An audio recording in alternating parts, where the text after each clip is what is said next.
Hello, I am here to provide a general video that discusses the process of planning for, acquiring, and installing all the components needed for a home PC.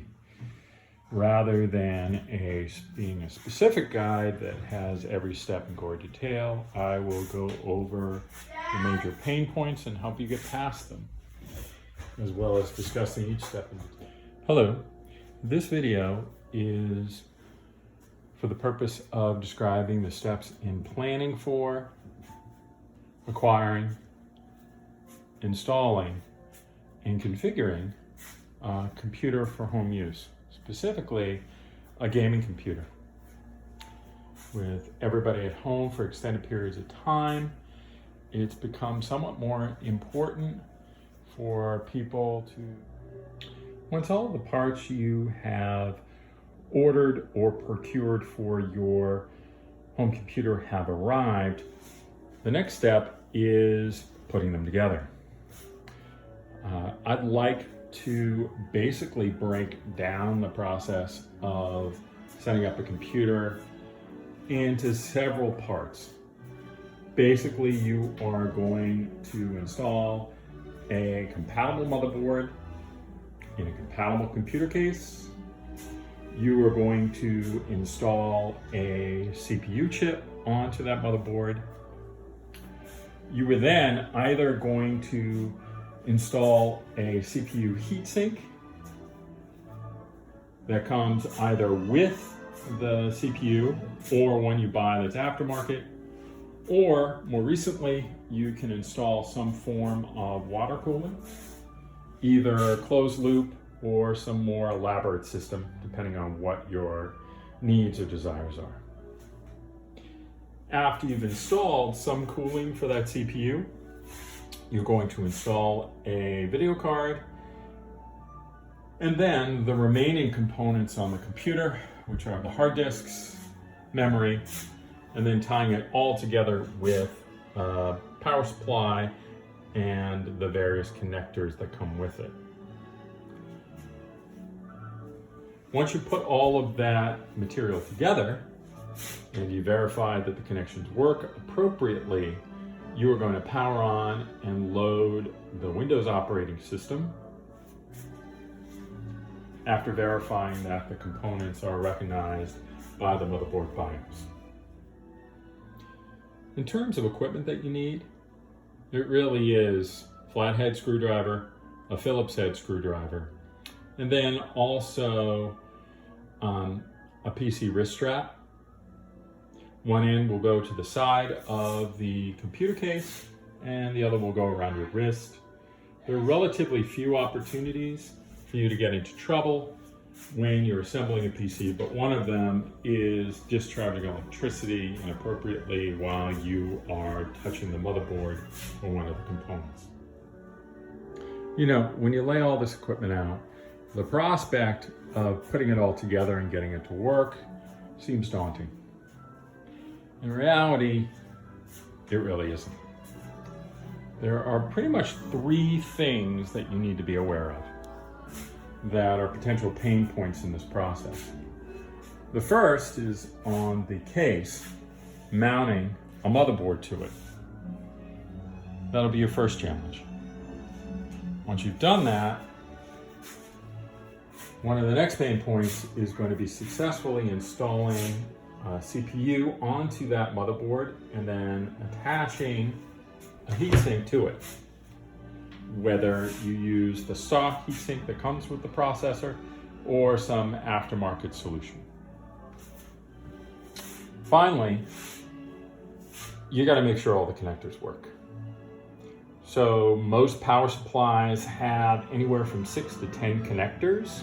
You need to make sure that they are correctly affixed to the appropriate positions on the motherboard and correctly positioned to the devices they're connecting to.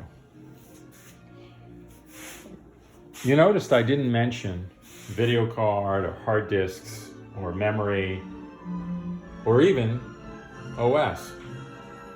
Literally, once you get past these three sections, once you mount your motherboard onto your computer case. Successfully install the processor and connect all your connectors. Hard drives, memory, OS, video card, literally are like putting Lego blocks on a model. Not that hard. After you do that, the first time you boot, you'll need to see if there's any errors. If anything that you've installed wasn't seated correctly or might need some additional tweaking before it'll function.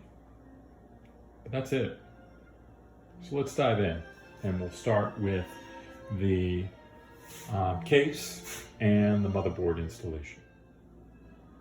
Another item that's useful to have while you're assembling your PC is a Ziploc bag. You're going to be opening a lot of boxes. You're going to have manuals, extra screws, extra mounting plates. It's probably good to have a place to keep them all together. So if you find yourself needing a particular screw or a particular plate, you can get to it easily. On the motherboard case that was purchased here, you can usually find, just like on power supplies, some kind of chamber inside where any extra connectors are located. Similarly with the power supply, most of the connectors are contained in the box with the power supply itself. In general, the motherboard case type should match the motherboard that you're looking to install. Thus, if you have an ATX case, you should have an ATX motherboard to install it into. Another helpful piece of advice is just unbox the stuff you're working on at the current time. You could open all the boxes like it's Christmas, but you could become potentially confused about what goes where and lose track of needed supplies. You also lose the primary benefit that you have doing a home PC build, which is time. Take your time. No matter how much you have a child who's hectoring you, it does nothing but good to take it slow and do it one component at a time. Because once you're done, if it's all done right, you're not going to have to deal with it for a couple of years. Prior to working with any interior components, it's good to clip in your wrist strap to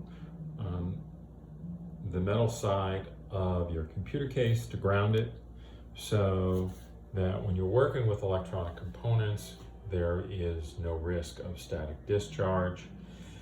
Simply clip it to the side and then touch the side of the case prior to directly handling any of the components like the motherboard or video card or any of the interior components on the computer.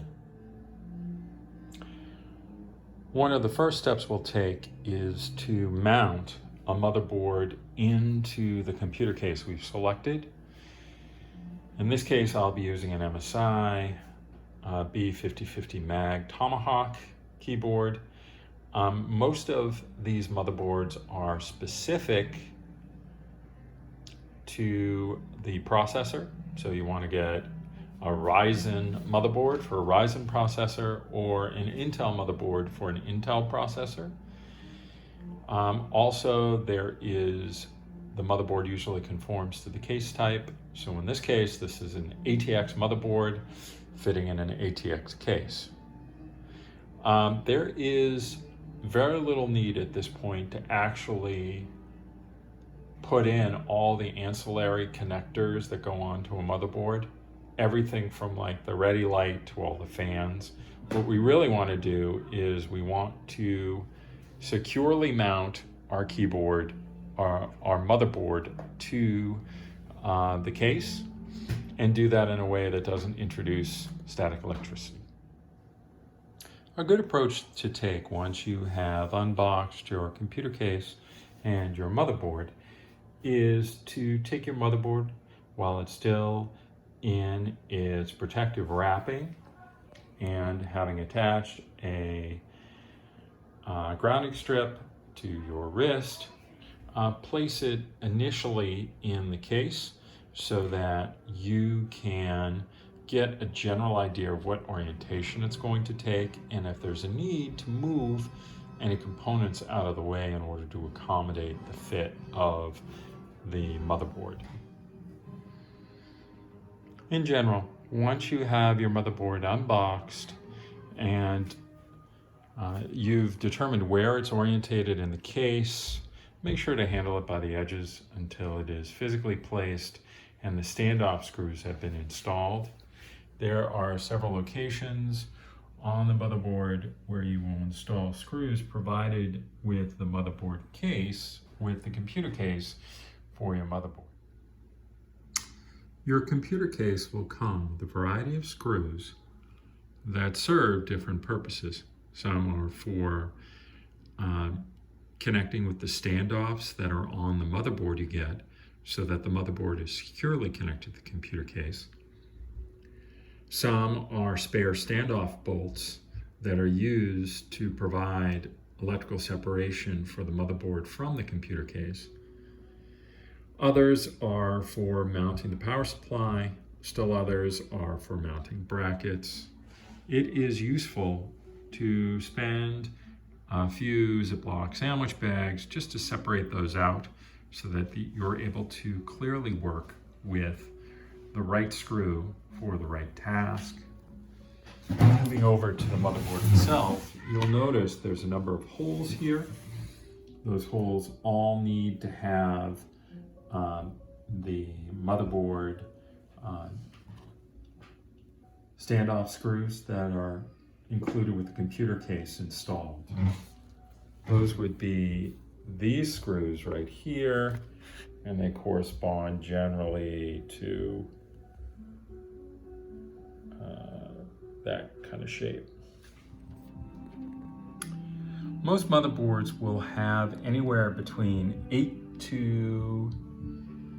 6 to 10 screws around the periphery that you need to screw in. If you have any difficulty trying to line up the screw or get it close, I still have to do that one. Just tip the screw just after you've grounded yourself. Bring the screw close to the hole and tip it in. The primary battle here should already be won. You see how this part of the motherboard, you go over to this side, looks lined up. If that connector panel looks flush, then all of those screw holes should be perfectly aligned with their corresponding computer case standoff screw posts. So you should be able to see through the motherboard into the screw holes on the computer case, and that really should make screwing these in a breeze. When finished, the first of the 3 tasks you really need to do, which is mounting your motherboard to the computer case, should be completed. All of the screws can be hand tightened. They don't need to be tightened very hard at all, just enough that they stop turning on their own. We're going to move on now to mounting the CPU. The next item we would look at would be installing the actual CPU processor. The CPU processor goes into a corresponding slot on the motherboard. Now, I've already placed the chip here on the motherboard. A couple of things to keep in mind is there is, looking down at the chip, properly placed, you see a small metal handle on the left-hand side. And if you look closely on the right-hand side, you see a little indicator, a gold dot. That indicates pin 1. So that marker should line up there before you press the hatch down to secure the chip in place. After the chip's been put in place on the motherboard, the next step is to add some type of cooling solution or heatsink. Now, this is the stock heatsink that comes with the AMD chip itself. It features 4 screws that are supernaturally hard to affix to the motherboard. While you're screwing them in, you may well feel as if you are ripping the motherboard apart. These are not screwed in order. They're screwed across. So you would start screwing in 1 screw until you felt it catch. Then you would screw in the other screw till you felt it catch. Then you would go down and screw the 3rd screw till you felt it catch. And then finally you would screw in the 4th screw until you felt it catch. And then you would repeat that process, screwing in a few times each screw clockwise until you can't turn it any longer. In normal instances, a stock cooler is sufficient for your needs when setting up a home PC, but especially in cases where people want to do significant amounts of gaming, or if they are looking at an overclocking configuration, then a little bit more complexity is needed for the heatsink that goes on the CPU. In this case, I am utilizing a pair of Corsair fans and an integrated liquid all-in-one heatsink. This is going to be affixed to this processor instead of this. Unfortunately, adding this portion, which is a radiator, and the fans requires that I do some reconfiguration on the front of the case to accommodate the fans and the heatsink that will take up that space. In contrast to the stock heatsink on the AMD processor, an iQ H115 RGB Pro from Corsair is somewhat more difficult to install, primarily because it requires that you expose and change out the front of your computer case with 2 Corsair provided fans, a large heatsink, and then running from that to the CPU is a custom sealed liquid cooling system. You need to read the documentation quite carefully, and you would benefit from viewing documentation or videos on YouTube about this particular installation. Once again, if you're not using a high-end gaming PC, you can use with the AMD processor the stock Wraith heatsink. Just keep in mind the screws on that heatsink can be difficult to apply, and the existing default AMD brackets would need to be removed before you could do that install.